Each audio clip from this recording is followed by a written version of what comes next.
नमस्कार जय जगन्नाथ आम चैनल को आपण मानकु बहुत बहुत स्वागत। सांग माने 15 मार्च 2025 होली दिन घर को नहीं आसंतु एही गछर चेर आपणक जीवन रे चलीथिबा समस्त दुख कष्ट एवं समस्यार होइजिब अंत।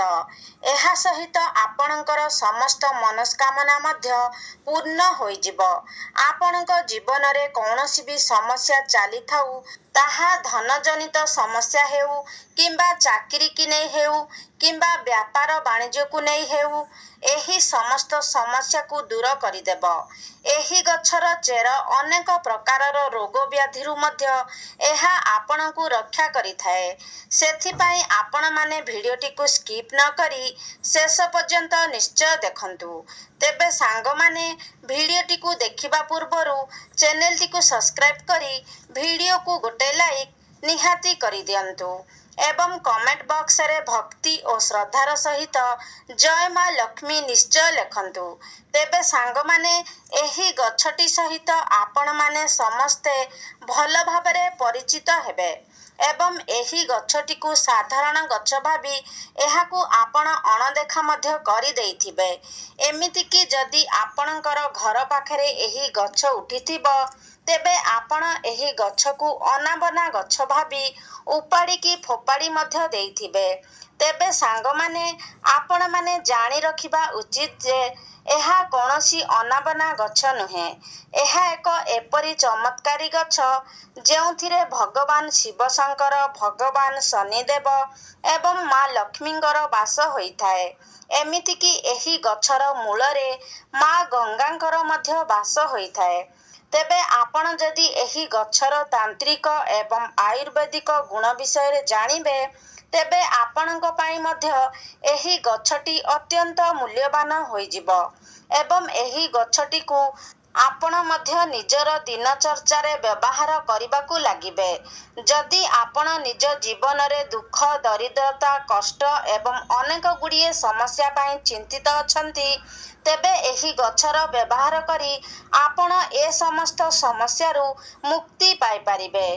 तेबे सरल भाषा रे कहिबाकू गले जदि आपणक जीवन रे धन जनित समस्या देखा जाउछि धन जनित समस्या को नहीं आपण चिंतित अछंती तेबे एही गछ को जदि आपण सठिक भाबरे साधना करिनेबे अर्थात एही गछ सहित जड़ित उपाय गुडी को आपण सठिक भाबरे करिनेबे तेबे निश्चय भाबरे आपणकू मां लक्ष्मींकर कृपा प्राप्त हेबो एवं आपणक जीवन रे चलीथिबा समस्त धनजनित समस्यार मध्य समाधान होइजिबो एवं विभिन्न दिगरु आपणकर रोजगार हेबो जहा फलरे आपणकर आर्थिक स्थिति मध्य धीरे धीरे सुदृढ़ हेबाकू लागिबो।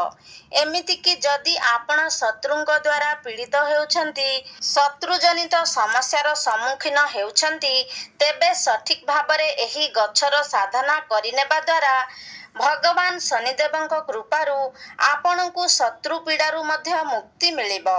एमिति कि अन्य किछि कारण पाई जदि आपण निज जीवन रे चिंतित थिले आपणकर भाग्य आपणकर साथ देउ नथिला तेबे आपणकू सठिक भाबरे एही गछटीर साधना करिबाकू हेबो एवं प्रभु भोला शंकरंकर आशीर्वाद मध्य प्राप्त करिबाकू हेबो एवं आपण जदि प्रभु भोला शंकरंकू प्रसन्न करिनियंती तेबे काल भी आपणकर किछि असुविधा करि पारिबो नाही कारण भगवान भोला शंकर हेउछंती कालर काल महाकाल तांकर आशीर्वाद जहाकू प्राप्त होइथाए कौनसी भी शक्ति दुनियार कौनसी भी शक्ति तार किछि क्षति करि पारि नथाए।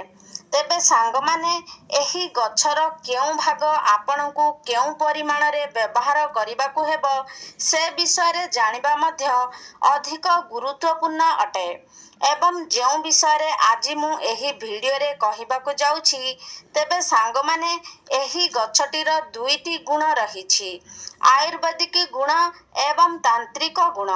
आयुर्वेदिक गुण अर्थात आपण कौनसी रोग को नहीं चिंतित अछंती कौनसी रोग पिछा आपण लक्ष लक्ष टंका खर्च करिसंती तापरे भी आपण को कौनसी लाभ प्राप्त हेउ नाही ତେବେ ଆପଣ ଏହି ଗଛଟିର ବ୍ୟବହାର ନିଶ୍ଚୟ ଭାବରେ କରିପାରିବେ। ତାପରେ ଆପଣ ନିଜେ ଦେଖିବେ ଯେ ଆପଣଙ୍କର ବେମାର ନିଶ୍ଚୟ ଭାବରେ ଧୀରେ ଧୀରେ ଭଲ ହେବାକୁ ଲାଗିବ। ଏହି ଗଛଟିର ମହତ୍ତ୍ୱ ଆୟୁର୍ବେଦିକରେ ଅଧିକ ରହିଅଛି ଏବଂ ଯଦି ଆପଣ ଏ ଗଛଟିର ତାନ୍ତ୍ରିକ ବିଷୟରେ ଜାଣିନେବେ ତେବେ ଆପଣ ନିଜ ଜୀବନରେ କେବେ ବି କଷ୍ଟ ଦେଖିବାକୁ ପାଇବେ ନାହିଁ। ଧନର ସ୍ରୋତ ଆପଣଙ୍କ ପାଇଁ ବଢ଼ିବାକୁ ଲାଗିବ। ଧୀରେ ଧୀରେ ଆପଣଙ୍କ ଗୃହକୁ ଧନର ଆଗମନ ମଧ୍ୟ ବଢ଼ିବାକୁ ଲାଗିବ। ତେବେ ଏହି ଗଛଟିର ନାଁ ହେଉଛି ଅପମାର୍ଗ ଗଛ ଏବଂ ଏହି ଗଛଟି ସହିତ ଆପଣମାନେ ନିହାତି ଭାବରେ ପରିଚିତ ଥିବେ କାରଣ ଆମ ଓଡ଼ିଶାରେ ଏହି ଗଛଟି ବହୁତ ଅଧିକ ପରିମାଣରେ ଦେଖିବାକୁ ମିଳିଥାଏ। ପ୍ରାୟତଃ ସବୁ ଜାଗାରେ ଏହି ଗଛଟି ରହିଥାଏ। ତେବେ ସାଙ୍ଗମାନେ, ଏବେ ଗଛଟିର ନାମ ଏଇଥିପାଇଁ ଅପମାର୍ଗ କାରଣ ଅପମାର୍ଗର ଅର୍ଥ ହେଉଛି ଓଲଟା ଚାଲିବା ଏବଂ ଏହାର ମଞ୍ଜିଗୁଡ଼ିକ ଗଛରେ ଓଲଟା ଭାବରେ ରହିଥାଏ। ତେବେ ଏହାର ଏହି ମଞ୍ଜିଗୁଡ଼ିକ ଓଲଟା ରହିବା ହିଁ ଏହି ଗଛର ବିଶେଷତ୍ୱ ଅଟେ। ତେବେ ସାଙ୍ଗମାନେ, ଯଦି ଆପଣ ବାସ୍ତୁଶାସ୍ତ୍ରର ବନସ୍ପତି ଅଧ୍ୟୟନର ଅଧ୍ୟାୟ ନମ୍ବର 51କୁ ଯିବେ, ସେଠାରେ ଆପଣ ପରିଷ୍କାର ଭାବରେ ଦେଖିବାକୁ ପାଇବେ ଯେ ସାଧୁ ସନ୍ନ୍ୟାସୀ ମୁନି ଋଷିମାନେ ଏହି ଗଛର ବ୍ୟବହାର କିପରି କରୁଥିଲେ। ପୂର୍ବ କାଳରେ ଏହି ଗଛକୁ ଧର୍ମଶାସ୍ତ୍ରରେ ଏକ ଶୁଭ ଗଛ ବୋଲି ମାନାଯାଉଥିଲା। ଏପରି ମଧ୍ୟ ମାନାଯାଉଥିଲା ଯେ ଏହି ଗଛର ବ୍ୟବହାର କରି ଆପଣ ନିଜ ଶରୀରରେ ପୁଷ୍ଟିସାରର ସନ୍ତୁଳନକୁ ମଧ୍ୟ ରକ୍ଷା କରିପାରିବେ। ତେବେ ପୂର୍ବ କାଳରେ ଯେତେବେଳେ ମୁନି ଋଷିମାନେ ମାସ ମାସ ଧରି ଭଗବାନଙ୍କୁ ତପସ୍ୟା କରୁଥିଲେ, ଭଗବାନଙ୍କ ଆରାଧନାରେ ଲୀନ ରହୁଥିଲେ, ସେତେବେଳେ ସେମାନେ ଏହି ଗଛର ମଞ୍ଜିର ଖେଚୁଡ଼ି କିମ୍ବା କ୍ଷୀରି ବନାଇ ଖାଉଥିଲେ, ଯାହା ଫଳରେ 10 ଦିନ ପର୍ଯ୍ୟନ୍ତ ସେମାନଙ୍କୁ ଭୋକ ଶୋଷ ଲାଗୁନଥିଲା। ସେଥିପାଇଁ ପୂର୍ବ କାଳରେ ମୁନି ଋଷିମାନେ ଏହି ଗଛକୁ ସର୍ବଦା ପାଖରେ ରଖୁଥିଲେ ଏବଂ ଏହାର ମଞ୍ଜିର ବ୍ୟବହାର ମଧ୍ୟ କରୁଥିଲେ। ଏହା ଏକ ଚମତ୍କାରୀ ଗଛ ଅଟେ କାରଣ ଏହା ଉପରେ ଅମୃତର କିଛି ବୁନ୍ଦା ମଧ୍ୟ ପଡ଼ିଥିଲା କାରଣ ଯେତେବେଳେ ସମୁଦ୍ରର ମନ୍ଥନ ହେଇଥିଲା ଏବଂ ଏହି ଅମୃତଟି ଧରାପୃଷ୍ଠକୁ ଆସିଥିଲା, ସେତେବେଳେ ଏହି ଅପମାର୍ଗ ଗଛଟି ଉପରେ କିଛି ବୁନ୍ଦା ଅମୃତ ପଡ଼ିଯାଇଥିଲା, ଯାହା ଫଳରେ କି ଏହାର ମୂଳରେ ମା ଗଙ୍ଗାଙ୍କର ବାସ ହୋଇଥାଏ। ତ ଯଦି ଆପଣଙ୍କ ଘର ଆଖପାଖରେ ପୁରୁଣା କାଳିଆ ଲୋକ କେହି ଥିବେ, ତେବେ ଆପଣ ସେମାନଙ୍କଠାରୁ ନିଶ୍ଚୟ ଏହି କଥା ବୁଝିପାରିବେ। ପ୍ରାଚୀନ କାଳରେ ଲୋକମାନେ ଏହାର ମୂଳର ବ୍ୟବହାର ନିଶ୍ଚୟ ଭାବରେ କରୁଥିଲେ। ସେମାନେ ଏହି ଗଛର ମୂଳରେ ଦାନ୍ତ ଘଷୁଥିଲେ। ଯଦି ଆପଣଙ୍କର ଦାନ୍ତରେ ଦରଜ ରହୁଛି, ଦାନ୍ତ ହଳଦିଆ ପଡ଼ିଯାଇଛି କିମ୍ବା ଦାନ୍ତରେ ବ୍ୟାକ୍ଟେରିଆ ଜମି ଯାଇଛନ୍ତି, ତେବେ ଏହି ସବୁ ସମସ୍ୟା ପାଇଁ ଏହି ଗଛଟି ଆପଣଙ୍କ ପାଇଁ ରାମବାଣ ପରି ହୋଇପାରେ। ତେବେ ଆସନ୍ତୁ ଆମେ ପ୍ରଥମେ ଏହି ଗଛର ଆୟୁର୍ବେଦିକ ଗୁଣ ବିଷୟରେ ଜାଣିନେବା। ତାପରେ ଆମେ ଏହି ଗଛର ତାନ୍ତ୍ରିକ ପ୍ରୟୋଗ ବିଷୟରେ ଜାଣିବା। ତେବେ ଏହାର ପ୍ରଥମ ଆୟୁର୍ବେଦିକ ଗୁଣ ହେଉଛି, ଯଦି ଆପଣ ଦାନ୍ତରେ କଷ୍ଟ ଅନୁଭବ କରୁଛନ୍ତି, ଦାନ୍ତ ମୂଳରେ ବ୍ୟାକ୍ଟେରିଆ ଜମିଯାଇଛି, ଅନେକ ଔଷଧ ଖାଇଲା ପରେ ମଧ୍ୟ ଆପଣଙ୍କୁ କୌଣସି ଉପଶମ ମିଳୁନାହିଁ, ତେବେ ମାତ୍ର 15 ଦିନ ପର୍ଯ୍ୟନ୍ତ ଯଦି ଆପଣ ଏହି ଗଛର ମୂଳ କିମ୍ବା ଚେରରେ ଦାନ୍ତ ଘଷନ୍ତି, ତେବେ ଦେଖିବେ ଆପଣଙ୍କର ଦାନ୍ତଜନିତ ସମସ୍ୟା ତୁରନ୍ତ ଠିକ୍ ହୋଇଯିବ ଏବଂ ଯଦି ଆପଣ ଆପଣଙ୍କର ମାଢ଼ିରେ କୌଣସି ପ୍ରକାରର ସମସ୍ୟାର ଅନୁଭବ କରୁଛନ୍ତି, ତେବେ ଲଗାତାର 1 ମାସ ପର୍ଯ୍ୟନ୍ତ ଏହାର ମୂଳରେ ଦାନ୍ତ ଘଷିବା ଦ୍ୱାରା ମାଢ଼ିଜନିତ ସମସ୍ୟା ମଧ୍ୟ ଦୂର ହୋଇଯିବ। ଯଦି ଆପଣଙ୍କର ଦାନ୍ତଗୁଡ଼ିକ ହଳଦିଆ ପଡ଼ିଯାଇଛି, ତେବେ ଏପରି ମାନାଯାଏ ଯେ ଅପମାର୍ଗ ଚେର କିମ୍ବା ମୂଳରେ ଦାନ୍ତ ଘଷିବା ଦ୍ୱାରା ଦାନ୍ତଗୁଡ଼ିକ ମୋତି ପରି ଚମକି ଉଠିଥାଏ। ସାଙ୍ଗମାନେ, ଆଜିକାଲି ଯୁଗରେ ଅନେକ ଲୋକଙ୍କର ଆଣ୍ଠୁଗଣ୍ଠି ଜନିତ ସମସ୍ୟା ଦେଖିବାକୁ ମିଳେ। ଅନେକ ଲୋକଙ୍କର ଆଣ୍ଠୁଗଣ୍ଠିରେ ଯନ୍ତ୍ରଣା ଅନୁଭବ ହେଉଛି ଏବଂ ଅନେକ ଔଷଧ ଏବଂ ତୈଳର ବ୍ୟବହାର ପରେ ମଧ୍ୟ ସେଥିରେ କୌଣସି ଉପଶମ ମିଳିପାରୁନାହିଁ। ତେବେ ଏଭଳି ପରିସ୍ଥିତିରେ ଏହି ଗଛର ପ୍ରୟୋଗ ହିଁ ଆପଣଙ୍କୁ ନିଶ୍ଚୟ ଭାବରେ ଉପଶମ ପ୍ରଦାନ କରିପାରିବ। ସେଥିପାଇଁ ଏଥିପାଇଁ ଆପଣ ଅପମାର୍ଗ ଗଛର କିଛି ମୂଳ ନେଇ ଆସନ୍ତୁ ଏବଂ ଏହାକୁ ଖରାରେ ଭଲ ଭାବରେ ଶୁଖାଇ ଦିଅନ୍ତୁ। ତାପରେ ଭଲ ଭାବରେ ଶୁଖିଗଲେ ଆପଣ ସେହି ଚେରରେ ପାଉଡର ବନେଇ ନିଅନ୍ତୁ ଏବଂ ସୋରିଷ ତେଲରେ ସେ ପାଉଡରକୁ ଭଲ ଭାବରେ ଫୁଟାଇ ତାପରେ ସେହି ତେଲକୁ ଆପଣଙ୍କର ଯନ୍ତ୍ରଣା ହେଉଥିବା ସ୍ଥାନରେ ମାଲିସ କରନ୍ତୁ। ଏହି ପ୍ରୟୋଗଟି ଯଦି ଲଗାତାର 2 ମାସ ଆପଣ କରନ୍ତି ତେବେ ନିଶ୍ଚୟ ଭାବରେ ଆପଣଙ୍କୁ ଯନ୍ତ୍ରଣାରୁ ଉପଶମ ମିଳିବ। ସାଙ୍ଗମାନେ, ଆୟୁର୍ବେଦରେ ଏହି ଗଛଟିର ବହୁତ ଅଧିକ ମହତ୍ତ୍ୱ ରହିଅଛି। ତେବେ ଏହି ସବୁ ସମସ୍ୟାଗୁଡ଼ିକ ପାଇଁ ଆପଣ ଏହି ଗଛଟିର ପ୍ରୟୋଗ ନିଶ୍ଚୟ ଭାବରେ କରନ୍ତୁ, କାରଣ ଏଥିପାଇଁ ଆପଣଙ୍କୁ ପଇସା ଖର୍ଚ୍ଚ କରିବାର କୌଣସି ଆବଶ୍ୟକତା ନାହିଁ। ମାତ୍ର କିଛି ଦିନ ସମୟ ଦେବାର ଅଛି। ତେବେ ଆପଣ ଲଗାତାର ଭାବରେ ଯଦି ଏହି ଗଛଟିର ପ୍ରୟୋଗ କରିନିଅନ୍ତି ତେବେ ନିଶ୍ଚୟ ଭାବରେ ଆପଣଙ୍କୁ ଆପଣଙ୍କର କଷ୍ଟରୁ ଉପଶମ ମିଳିବ। ତେବେ ଏବେ ଆସନ୍ତୁ ଜାଣିନେବା ଏହି ଗଛଟିର ତାନ୍ତ୍ରିକ ପ୍ରୟୋଗ ବିଷୟରେ। ସାଙ୍ଗମାନେ, ଆପଣମାନେ ଜାଣିଥିବେ ଏପରି ଅନେକ ବ୍ୟକ୍ତି ରହିଥାନ୍ତି ଯେଉଁମାନେ ସର୍ବଦା ସେମାନଙ୍କ ଶତ୍ରୁଙ୍କ ଦ୍ୱାରା ପୀଡ଼ିତ ହୋଇଥାନ୍ତି। ପ୍ରତ୍ୟେକ ଦିନ ସେମାନଙ୍କୁ ଶତ୍ରୁଙ୍କ ଦ୍ୱାରା କିଛି ନା କିଛି ଅସୁବିଧାର ସମ୍ମୁଖୀନ ହେବାକୁ ପଡ଼ିଥାଏ। ସେମାନଙ୍କର ଶତ୍ରୁମାନେ ସର୍ବଦା ସେମାନଙ୍କର କିଛି ନା କିଛି କ୍ଷତି କରିବା ପାଇଁ ଚାହିଁଥାନ୍ତି। ତେବେ ସେଥିପାଇଁ ଆପଣଙ୍କୁ ଶନିବାର ଦିନ ଏହି ପ୍ରୟୋଗଟି କରିବାର ଅଛି। ଶନିବାର ଦିନ ଆପଣ ଅପମାର୍ଗର ମଞ୍ଜି ଛିଡ଼ାଇ ଆଣନ୍ତୁ ଏବଂ ଏହାକୁ ଏକ ନାଲି କପଡ଼ାରେ ବାନ୍ଧି ଦିଅନ୍ତୁ। ତାପରେ ଆପଣ ଏହି କପଡ଼ାଟିକୁ ଧରି ଶନି ଠାକୁରଙ୍କର ମୂର୍ତ୍ତି କିମ୍ବା ଫଟୋର ପାଖରେ ବସନ୍ତୁ। ଆପଣ କେବେ ବି ଶନିଦେବଙ୍କର ସାମ୍ନାସାମ୍ନି ବସିବେ ନାହିଁ। ଡାହାଣ ପାଖରେ କିମ୍ବା ବାମ ପାଖରେ ବସିବେ। ତାପରେ ଆପଣ ଶନି ଚାଳିଶାର ପାଠ କରନ୍ତୁ। ତେବେ ଆପଣଙ୍କୁ 51 ଥର ଶନି ଚାଳିଶାର ପାଠ କରିବାର ଅଛି। ତାପରେ ଆପଣ ଏ ଯେଉଁ କପଡ଼ାଟି ରଖିଥିବେ, ଯେଉଁଥିରେ ଅପମାର୍ଗ ମଞ୍ଜି ବାନ୍ଧିକରି ରଖିଥିବେ, ସେହି କପଡ଼ାକୁ ଆପଣ ଏପରି ସ୍ଥାନରେ ରଖିବେ ଯେଉଁଠାକୁ କେହି ଯିବା ଆସିବା କରୁନଥିବେ।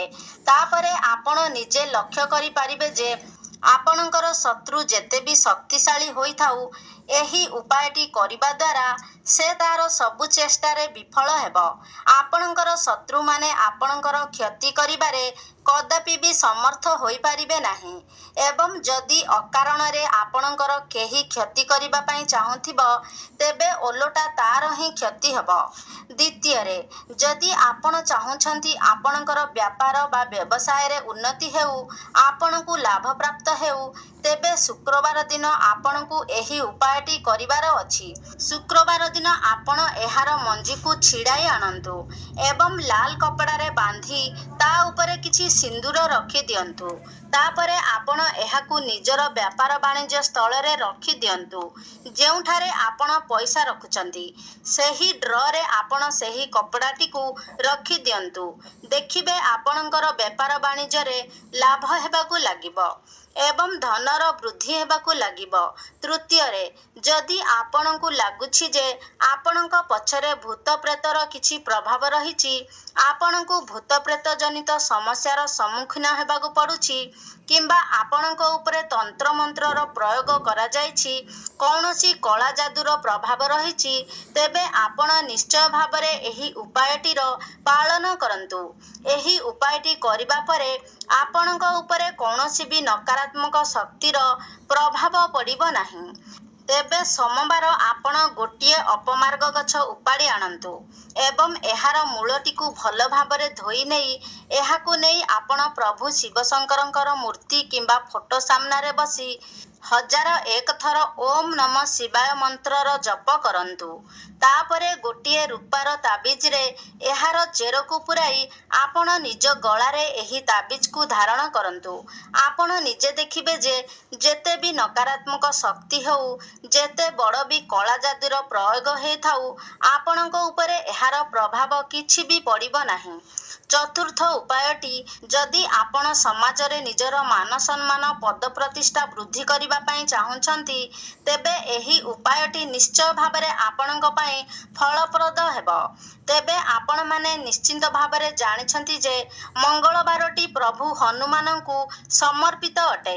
ତେବେ ମଙ୍ଗଳବାର ଦିନ ଆପଣ ଏହି ଗଛକୁ ଉପାଡ଼ି ଆଣନ୍ତୁ ଏବଂ ଏହାର ଚେରକୁ ଭଲ ଭାବରେ ଧୋଇ ଶୁଖାଇ ଦିଅନ୍ତୁ। ତାପରେ ଆପଣ ଏହି ଚେରର ଏକ ପାଉଡର ବନାଇ ରଖିଦିଅନ୍ତୁ ଏବଂ ଆପଣ ଯେଉଁ ବି ତିଳକ ମଥାରେ ଲଗାଉଛନ୍ତି ସେହି ତିଳକରେ ଆପଣ ଏହି ପାଉଡର ଗୋଟେ ଚୁଟକି ମିଶାଇକି ତିଳକ କରିକି ଲଗାନ୍ତୁ। ଦେଖିବେ ଆପଣ ଯଦି କୌଣସି ଇଣ୍ଟରଭ୍ୟୁ ଦେବା ପାଇଁ ଯାଉଛନ୍ତି, ନିଜର ବିଜନେସ୍କୁ ନେଇ କୌଣସି ମିଟିଂ କରିବା ପାଇଁ ଯାଉଛନ୍ତି ତ ସେଥିରେ ନିଶ୍ଚିତ ଭାବରେ ଆପଣଙ୍କୁ ସଫଳତା ପ୍ରାପ୍ତ ହେବ। ଏହା ବ୍ୟତୀତ ଏହାକୁ ତିଳକ କରି ମଥାରେ ଲଗାଇବା ଦ୍ୱାରା ଆପଣଙ୍କ କୁଣ୍ଡଳୀରେ ମଙ୍ଗଳଙ୍କର ସ୍ଥିତି ମଧ୍ୟ ମଜବୁତ ହୋଇଥାଏ।